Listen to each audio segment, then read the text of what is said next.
Hello, my lovelies. So today, I'm gonna be reading y'all a little bit from this, and maybe I just might want to do the whole book. But it's pretty big, so it might take us a hot minute. So, without further ado, let's get into it. Okay. So, a little backstory. I read this book when I was in 8th grade, when it was brand new, and now I have all the books. And I just got them for my birthday. So it's Nemesis. Super good. I'm so excited.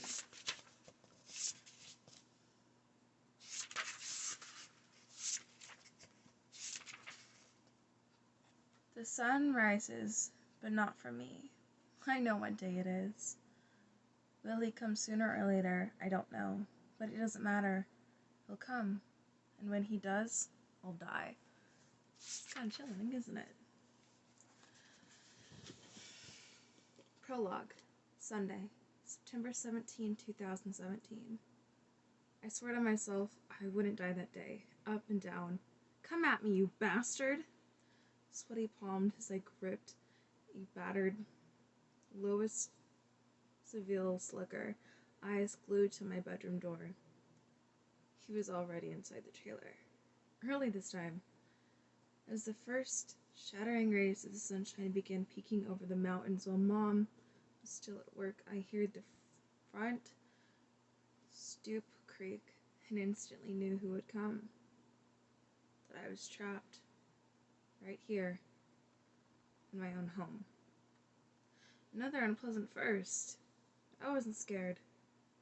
Not of him. Of this. That's not how it worked anymore. But my anger simmered, near the edge of control. A floorboard groaned. I took a calming breath. Narrowed my focus to the audible noise behind the door. A flimsy piece of sliding metal that couldn't stop a toddler. All that separated me from a monster who'd come to snatch my life away. Silence stretched, then another muffled step. I tensed, preparing for battle. There's no sneaking quietly across my crappy, not-so-mobile home. A fact I'd established many times during my 16 years of life.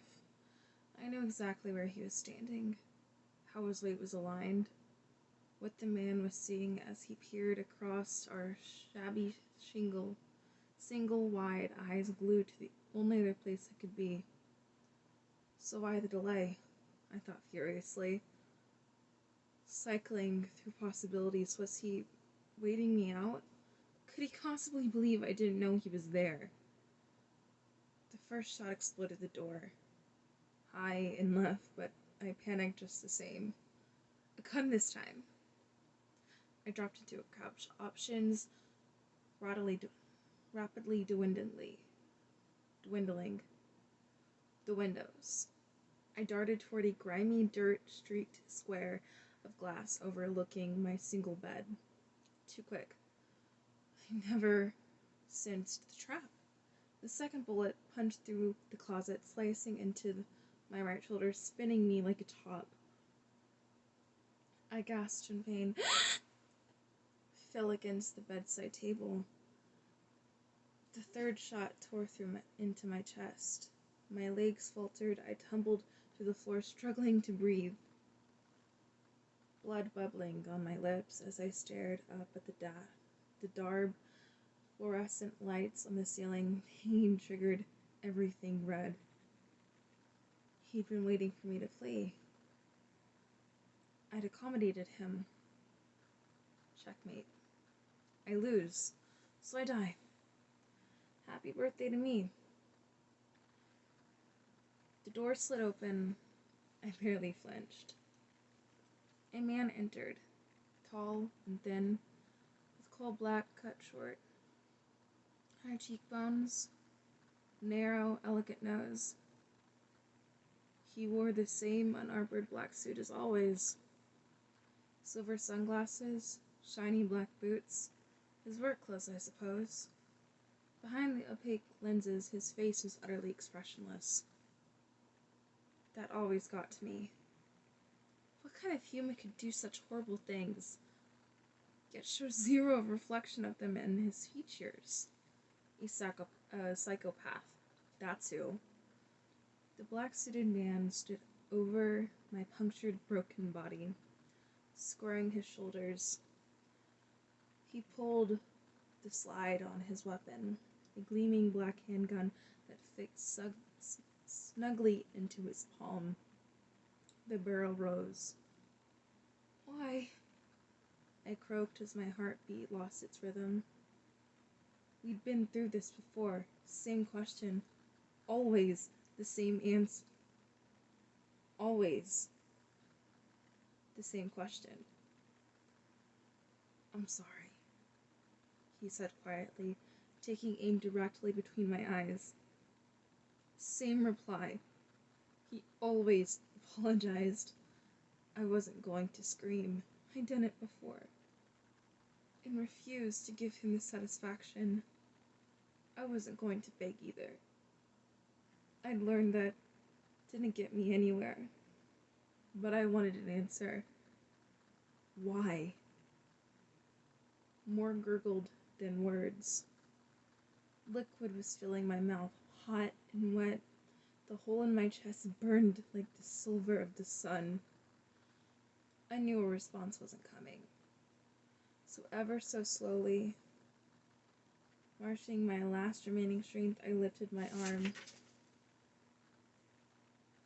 Hand shaking like a tousled willow, I crooked my elbow, turned my palm carefully, and extended my middle finger, thrusting it at his black stone-carved face. Go to hell, I whispered, choking on my own blood. I'm already there.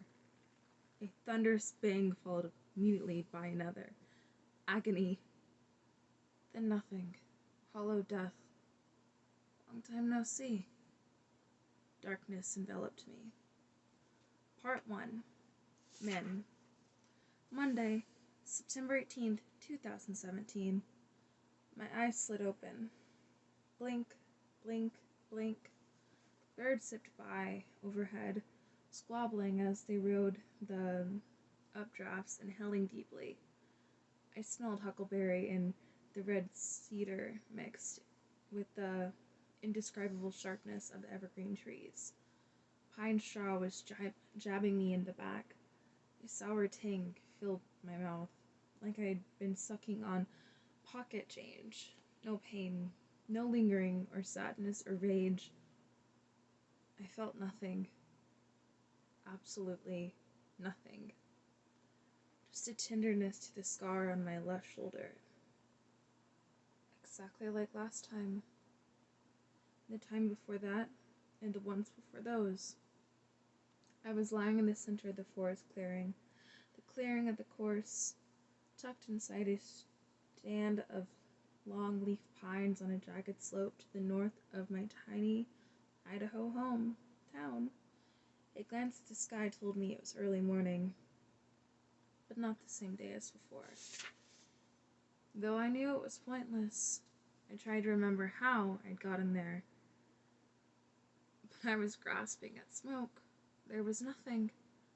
No hazy impression, no magic flash, no blast of white light or sensation of weightlessness or flying or rising through the clouds to my continually denied eternal rest. That's not how it worked. I simply felt pain, died, and then woke up again. Here. Always here. In this place. I'm not crazy. I am not. I liked saying it out loud, as if challenging the universe to argue the point. I bumped my fist against my forehead, and then rose, pawing twigs and leaves from my short black hair, and snarled my neck. No iPhone to check. I'd find it charging on my nightstand right where I left it. So I smoothed my jeans and crumpled. Boys' state tee, in the same clothes I'd been wearing during the attack. No blood. No singed holes, no arcade stench of panic sweat, not a misplaced thread to evidence the 45 caliber slugs that had ripped through my body. The faded garments looked and felt the same as always. I shivered, and not from the temperature, though it was chilly. My breath misted in the gusts swirling down the mountainside. Falling mornings at this altitude are no joke. It's a wonder that I hadn't frozen to death while lying there exposed. I snorted, in a most unladylike fashion, then hugged myself close. Yeah, be a shame if I died, right? I'm not immortal. At least, I don't think so. Anyway, I age normally even though I have this curious habit of dying and coming back to life. I'm not like a ghost or a vampire either. Those guys are undead. Or so I've been told. No, I just reset. Open my eyes, get up, start walking home. If there's ever a zombie apocalypse, head for my town. Tucked high in the Bitterroot Mountains, Fire Lake might not be the most isolated place in the United States, but it's close. Go any further north, you're in Canada. There's only one way into our valley, a slender 2-lane bridge, spanning a 300-foot drop into a gutlit chasm. Some of the toughest river country in Idaho. People make the trip, however, since the town is surrounded by national parkland. The lake itself is a tourist pull. In summer months, balancing out winter ski bum traffic and keeping the valley stocked with visitors nearly year-round. A few magazines have named Fire Lake the most beautiful vacation spot in America. I can't disagree. Not that I cared. That morning, as I crept down the mountainside, I had one goal in mind: to slip back home without being noticed. It took 10 minutes to reach the first houses. There I paused, tightened my sneakers. Had I been wearing them when shot? Before slinking into a park area north of town, I scurried along back roads, skirting the neighborhoods above the main village. I had no intention of telling anyone what had happened. Not after my experience as a child. I was cold, hungry, and demoralized, desperate for a shower. Emergency sit-down with my psychiatrist would qualify as torture. I already had a little blue pill. Mandatory counseling. There was nothing I enjoyed less than my sessions with Dr. Warm. Smiles. The two of us fencing while pretending not to be. For 50 minutes every 7 days. I fought to protect my secrets, while he pried at them with all of his shrewd kindness. Exhausting. Dr. Lowell hadn't believed me when I was little. No one had. Not even Mom. My horrifying memories were the product of a troubled mind. So forget it. I wasn't saying a word. Reaching the business district, I hurried west toward the rougher edge of the valley. The typical vibrant neighborhood felt deserted. I passed small but charming hotels with no signs of guests. Most of the vacation house had their shutters locked up tight. The streets had almost ghost town feel. Strange. Even that early. Then with the wince, I remembered what day it was. The announcement is tonight, genius. Think. That could be it. September 18th, 2017. The most anticipated press conference in history. That evening, just after sunset in the Rockies, asteroid 152660 GR4 would clear Jupiter's gravitational field, allowing its path to be definitely calculated. We found out if the anvil will kill us all. Fear gripped me. It was a measure of my own problems that I'd forgotten the one tormenting everyone else. I crossed a footbridge and turned right onto a quarry road, heading back upslope. Almost home. I knew time was short. I was pretty sure it was Monday, which meant school, which meant I had to hurry. The road dropped behind the ridge, and I had turned left onto the gravel driveway, plunging out of sight. Fire Lake may be romanticized for its beauty, but the brochures aren't discussing my neighborhood. I hurried through the gates of Rocky Ridge Trailer Park, a sloppy collection of run-down mobile homes wedged conveniently out of sight from the rest of the valley. My mother and I shared a depressing, tan-peached, unknit, slumped in the far corner. A few heads turned as I slunk along the dusty roads, dodging clotheslines, stepping over Fred and Joe Wilson, who were passed out in the mud beside their fire pit.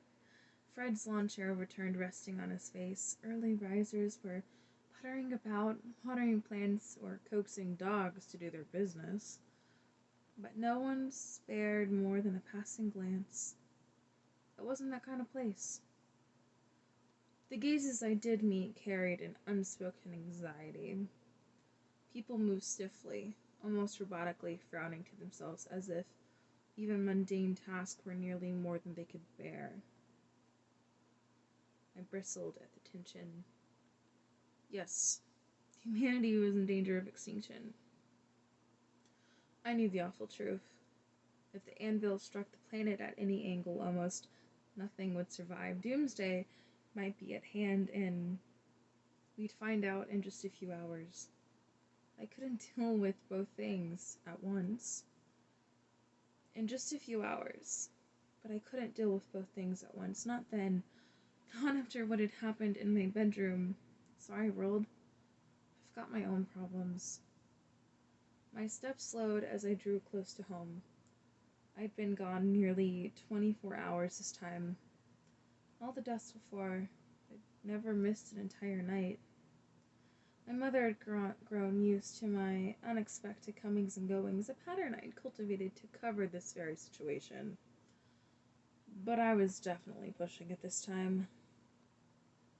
She might not even be here.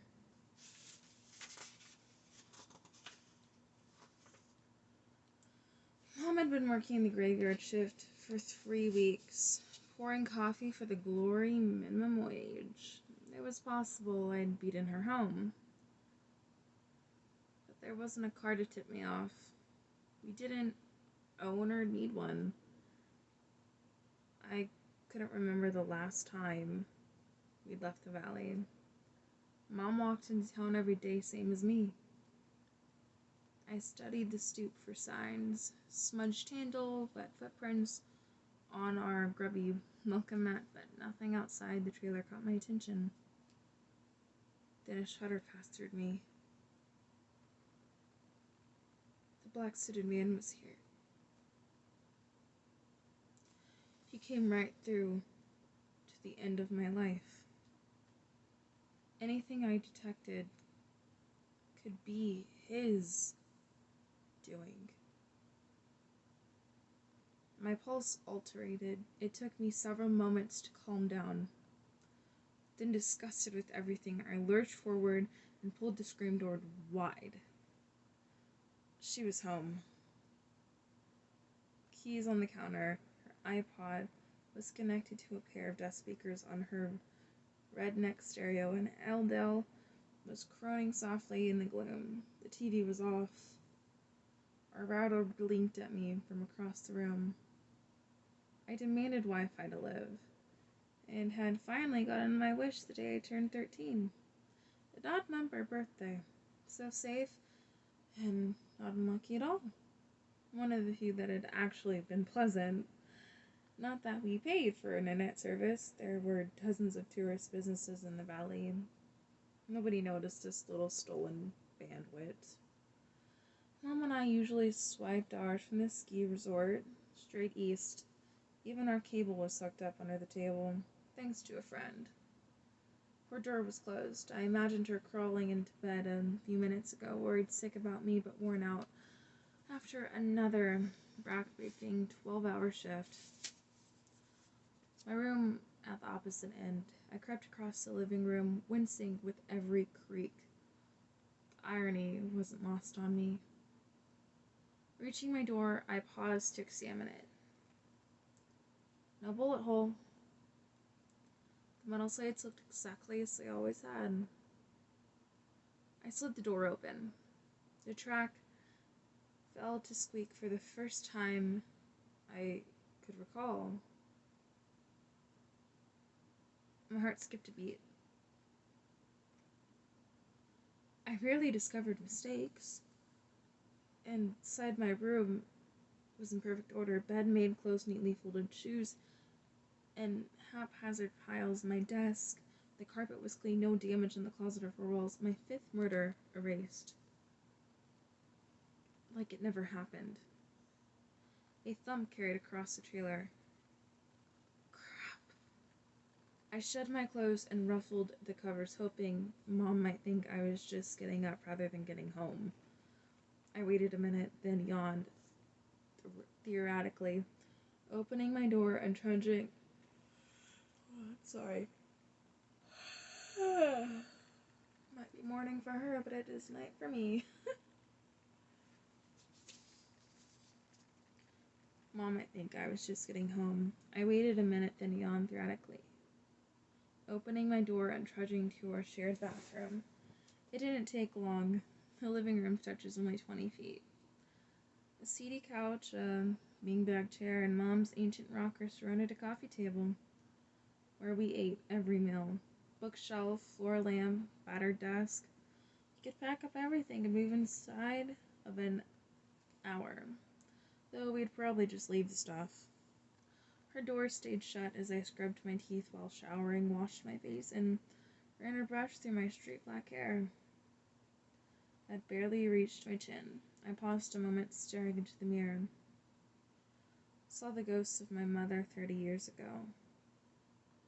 I looked away. Some things you don't want to see. Crossing back to my room, I hurriedly got dressed. Fresh jeans, Walking Dead tee, socks, sneaks, and a black zip front hoodie. No one's ever accused me of being a fashion maven. I shoved the books into the backpack and arrowed for the front door. The town had decided school would remain open this week, and the first bell was in 30. The knob was turning into my hand when my mother's door screeched open, her head poked through the gap. One look, and I knew she wasn't fooled. Questions burned into her watery gray eyes, but she held them back. Promise me you'll be home for the announcement?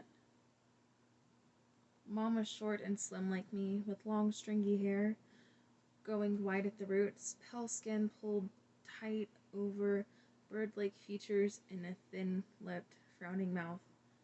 Everything about her seemed fragile and overused, like a wildflower that never got enough water. I silently cursed the deadbeat father I'd never even met. A daily tradition upon seeing my mother's weathered face. Then I cursed myself because I just wanted out of there. Try as I might, at moments like this, I felt nothing more strongly than distaste, disappointment. That my mother had allowed her life to reach this point, that the same could happen to me. Shame blossomed inside me, unfolded and spread. I'll be home. Mom's stare was unrelenting. Promise me, Min. I don't know where you... and on your birthday again. But... She trailed off. Neither of us wanted to go there. Her voice firmed like it used 2 years ago. I'd like for us to be together come what may. Please, Melinda. I'll be home, I repeated. I promise. One foot over the other, the threshold. She nodded, gravely retreating back into her elevator-sized bedroom. The screen door slammed, and I hurried down the lane. Alright, I think I can do chapter 2, but after that, peeps, I don't know. I'm getting kind of tired. It is pretty late. Alright, chapter 2. It's my birthday. I'm wearing a pink taffet dress with purple bows, the most beautiful piece of clothing I've ever owned. I love it. I want to dance around in front of our bathroom mirror, but Mom has a surprise for me, so we take a seemingly endless walk to the fairgrounds at the edge of town near the canyon. My feet began to hurt, but when we finally get there, it's so worth it. A party. For me! I squeal with excitement. Mom leads me to a picnic table with a Merrill number 8 balloon tied to one end. Thomas is there, and some of the other kids from school. Not all of them are my friends, but that's not her fault. I never tell Mom things like that. Only Thomas. Big things are going to go across the field. Mom planned my party. Alongside a carnival that just pulled into town, I see rides, games, a pony. Oh my god, a pony! This is quickly becoming the best day of my life. Mom is smiling, laughing as she passes out cups of juice and paper plates with fruit. I love seeing her happy. Even as a brand new 8-year-old, I know she normally isn't. I can tell by looking. Just like I know Principal Myers doesn't like people staring at his legs, and that Thomas doesn't want to talk about his bruises. Cake, presents, I ride in the teacups, then I wait with Thomas while he barfs behind the ridge-tossed tent. We both find it pretty funny. He hurries back to the picnic table to get a new shirt, but I don't follow. Because the pony. It's right there. I race over the bearded man who smells like leather. The pony's name is Princess, and I'm in love with her forever. I wish Mom was there to get a picture. But I'll tell her about it when I'm done. When I ask her to buy Princess and keep her behind our trailer. Too soon my ride is over. I slip off the pony's back, hug her to death, and then skip back toward the picnic table. A man appears and walks beside me. I look up curious. Is he one of Mom's friends? The man looks down at me. He's wearing a black suit, shiny black boots, and sunglasses. Yes, he's a friend of my mother's. She's been looking for me. And out of nowhere, cotton candy. I take it with a skill and chomp a mouthful. I freehand grabbing his automatically. The man misses a step, stumbling on nothing but flattened grass. But I don't tease him for his clumsiness. In the fading light, he leads me across the field toward a knot of trees overlooking the canyon. I ask where we're going, sugarcoating my lips and glazing my eyes. To meet my mother. She has another surprise. We reach the trees and weave through the round trunks, coming to the edge of the ravine. I stare down at the rapids way far below. I've never been so close to the edge before. The man breathes an extra deep, and then goes still. I can tell he's tense, and I wonder why. Is something wrong? I ask. He releases his grip. I'm sorry. I barely feel his push. Don't know what's happening. I fall, not making a sound, not until the moment I hit the rocks. I wake up in the woods, it's dark, and I'm alone. I remember. The man, the push, the jagged boulders. I begin to cry.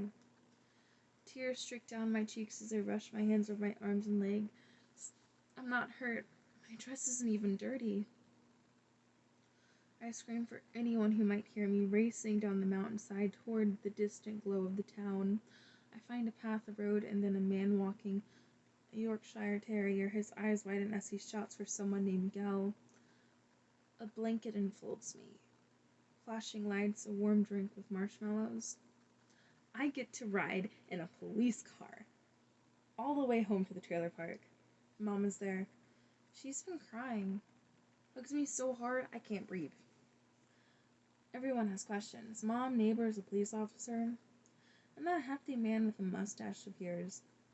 Everyone else moves aside. It's Sheriff Watson. Here, at our trailer park. Which means this is a big deal. He asked me to tell him what happened real slow. I tell him about the man in the suit, cotton candy by the canyon's rim. Gas quickly covered. I see frightened glances among the adults. But I'm not supposed to notice, so I don't say anything. Instead, I tell them about the fall, how the man pushed me over the edge, the rocks rushing up, and how everything went black. Silence. Sheriff Watson asks me to repeat the last part, so I tell again. I keep going, adding details even though I know my story is making the adults upset. I tell them about waking up alone in the forest, running towards the lights. Sheriff Watson turns his head back and whispers something to the others. Heads begin to nod. My mother swoops in, crushing me to her chest, telling everyone I need rest. I've been traumatized, whatever that means. More nods. I'm hustled off to bed. As Mom tucks me under the covers, I ask her the question that's been bugging me. Who is the black-suited man? Did she see him? Does she know him? The flinch is slight, but I catch it. She says no. Of course not. My imagination has got the best of me. Then she kisses me fiercely, fat tears leaking from her eyes. Mom tells me not to be afraid, that I am safe. That I need to sleep more than anything. The light flicks off. She closes the door. But I don't sleep. I'm only 8. But I know lies when I hear them.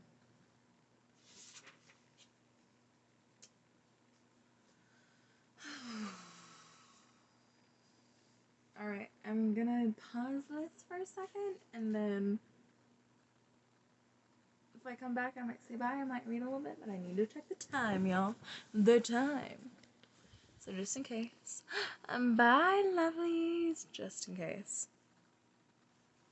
Oh my gosh.